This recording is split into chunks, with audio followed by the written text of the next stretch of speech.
Hey guys, welcome to today's episode. So there was an experiment done on National Geographic where they had two volunteers shooting basketballs at the free throw line in front of a small group of spectators off to their right. Now, in the first scenario, the female volunteer, she takes 10 shots and she misses every single one.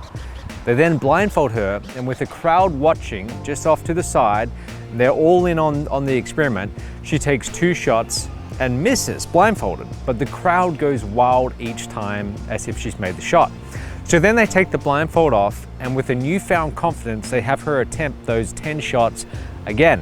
And this time she makes 4 out of the 10 shots, which is a remarkable improvement from the first attempt of making none.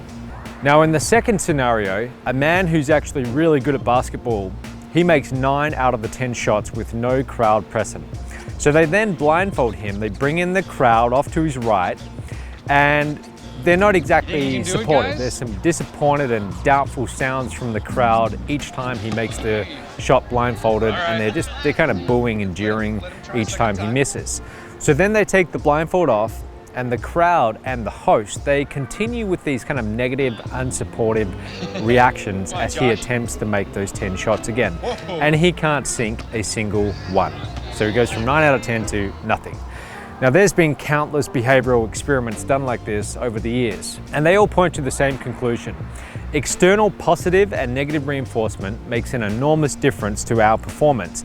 And what I want to talk to you about today though, is a form of reinforcement which it's actually far more impactful than external reinforcement, and you can't get away from it. It's your own internal dialogue. Let's get into it.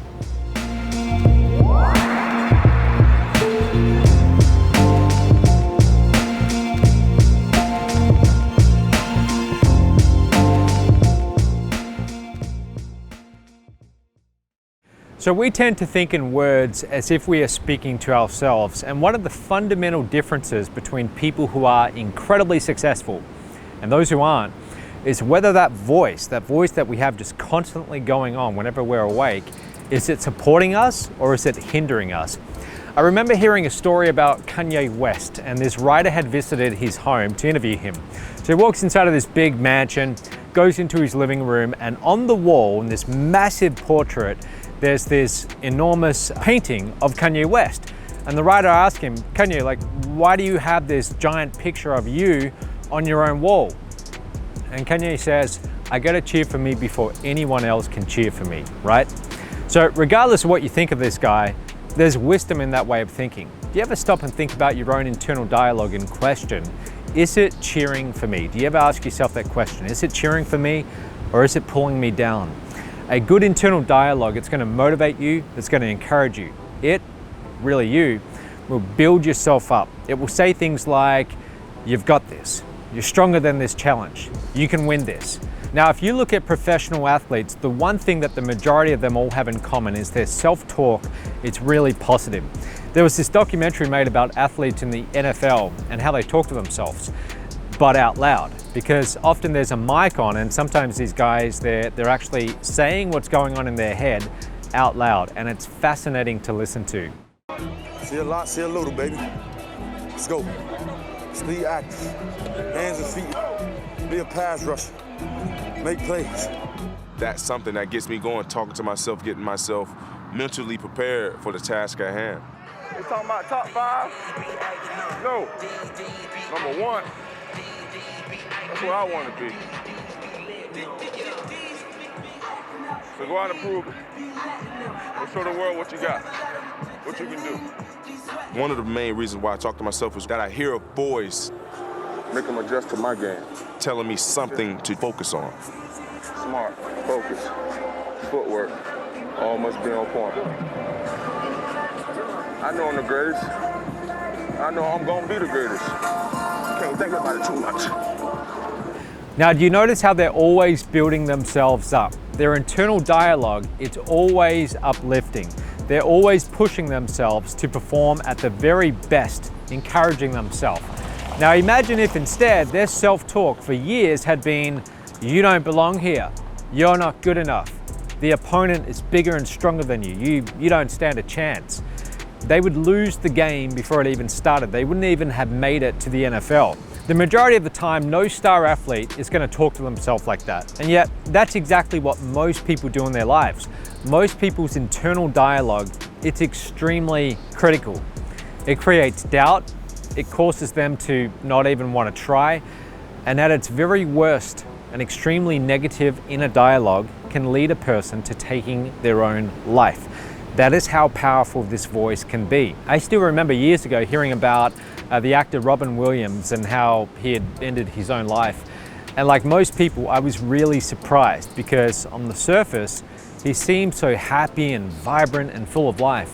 But on the inside, we can only imagine what his inner dialogue was saying. Now, if this voice is powerful enough to drive someone to do something like that, then all of us, we've got to be really conscious of just monitoring it and making sure that it's healthy and it's supporting us. So in my own life, my inner dialogue is mostly supportive. In some areas, a lot more than others. So for example, when I'm tired and I'm really pushing myself to get my work done, my inner dialogue is like a stern but supportive coach. It's telling me to push on through. It's saying things like, keep on going, you just got a few more hours left, keep pushing through. Now in my career, my inner dialogue, it's overall very healthy. I tell myself that I'm destined for great things, that I can and I will build an enormous business empire. I build myself up. If most people could hear my own internal dialogue out loud, they'd probably think I was nuts. They'd think I was delusional. But it's better to build yourself up and have a supportive voice cheering you on than one that's constantly berating you. Even when I've had some monumental challenges in my career, like over the past few years, where everything just seemed to be doom and gloom and there was no light at the end of the tunnel, it was my internal dialogue which kept me from going off the rails completely. Okay, now, of course, there's still certain areas of my life where my own self-talk, it's got a lot of room for improvement. But ideally, your inner dialogue, it needs to be the voice of a stern, kind of caring coach who wants to push you to your full potential. If your own internal dialogue, if it's constantly criticizing you, telling you things like you're useless, or you're ugly, or you're fat, or you're stupid, or you can't do it, or you'll always be poor, then you've got to make serious adjustments because no one is going to thrive, no one's going to do well with that voice just constantly pulling them down. So what can you do to improve your own inner dialogue? First, you've got to disassociate from it. You've got to detach yourself from it. Normally, we think of that little voice in our head as us, and it's not. So imagine you're inside your mind and it's this big dark chamber, and that voice is coming from across the other side of this big chamber. You are the person observing the voice, okay? You're the third person. So you are not the voice, but you are in control of that voice. So next, you got to listen to it. You got to listen to it objectively. You got to hear it as if it's someone else talking to you, giving it subjective opinions. Is it positive? Is it negative? Does it encourage you? Is it an ally? Or is it kind of more like an abusive parent, constantly berating you and telling you how short you fall of its standards? Is this voice sounding more like an enemy?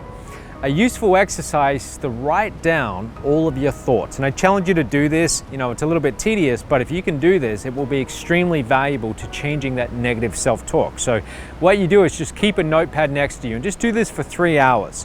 Every time you have a thought, just write it down on the little notepad. Okay, just do it for 3 hours, that's it. And what you will find is that it's actually quite fascinating to see what's going on inside of your head in writing and to be able to look at it objectively. And what most people find is their self-talk, it's terrible, it's unsupportive. And then ask yourself, would I talk to someone else this way to their face? Would you actually say those words to someone else that you care about out loud directly to their face? And most of the time the answer is going to be no. So then think about how much damage you're doing to yourself by constantly reinforcing these statements or these beliefs to yourself. If this voice makes a statement about you, question and challenge the underlying belief. Is it based on fact? Is it based on assumption? Becoming aware of this voice and what it's saying and not accepting everything as fact and just observing it from a third party, with that detachment, that is the very first step. Star athletes, performers, executives, anyone who's ever made it to the top of their field, they get there because their internal dialogue, it's mostly building them up, okay? It's mostly supportive. So follow these steps, make some adjustments, and you can start to do the same. But just remember that voice, it can be changed. It's not you. You've got to look at it as someone else. And if you need to make adjustments, start making them, because otherwise it's holding you back, okay? And it can be supportive and it can serve you to reach your full potential, okay? So get control of it. Hope that helps you in some way, and I will see you in tomorrow's episode.